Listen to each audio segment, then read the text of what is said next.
नमस्कार. Top news मराठीच्या evening महाराष्ट्रमध्ये आपलं स्वागत. पाहूयात महत्त्वाच्या टॉप स्पीड न्यूज.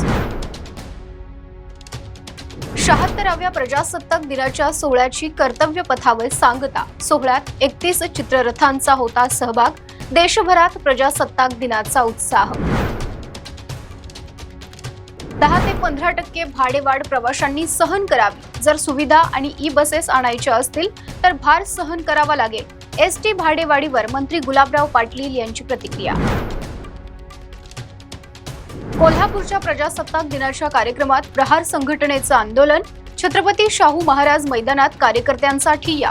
पोलीस आणि आंदोलक यांच्यात जोरदार शाब्दिक चकमक. पुण्यात एका जीबीएस बाधित तरुणाचा मृत्यू.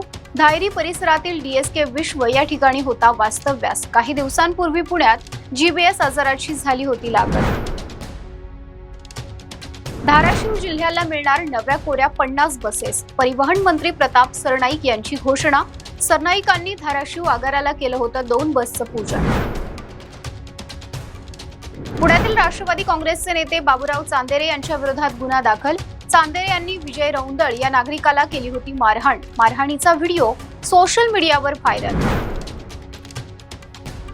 आदिवासी खाते न मिळाल्यानं नरहरी झिरवाळ आधीपासूनच नाराज. नाशिकच्या पालकमंत्रीपदाची झिरवाळ यांना होती आशा.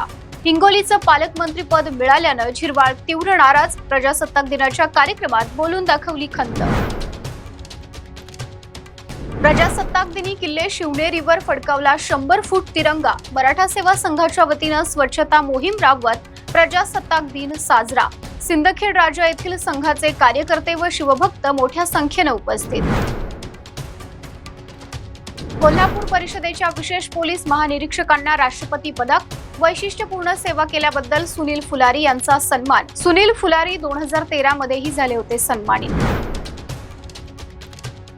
पुणे रेल्वे विभागात वर्षभरात 444 प्रवाशांचा अपघाती मृत्यू. पुण्यात 2024 मध्ये तब्बल 444 प्रवाशांचा रेल्वे अपघातात मृत्यू.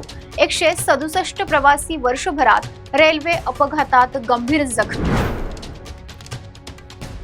टॉप न्यूज मराठीच्या इव्हिनिंग महाराष्ट्रमध्ये इथेच थांबूयात. पाहत रहा टॉप न्यूज मराठी. आपला महाराष्ट्र, आपली बातमी.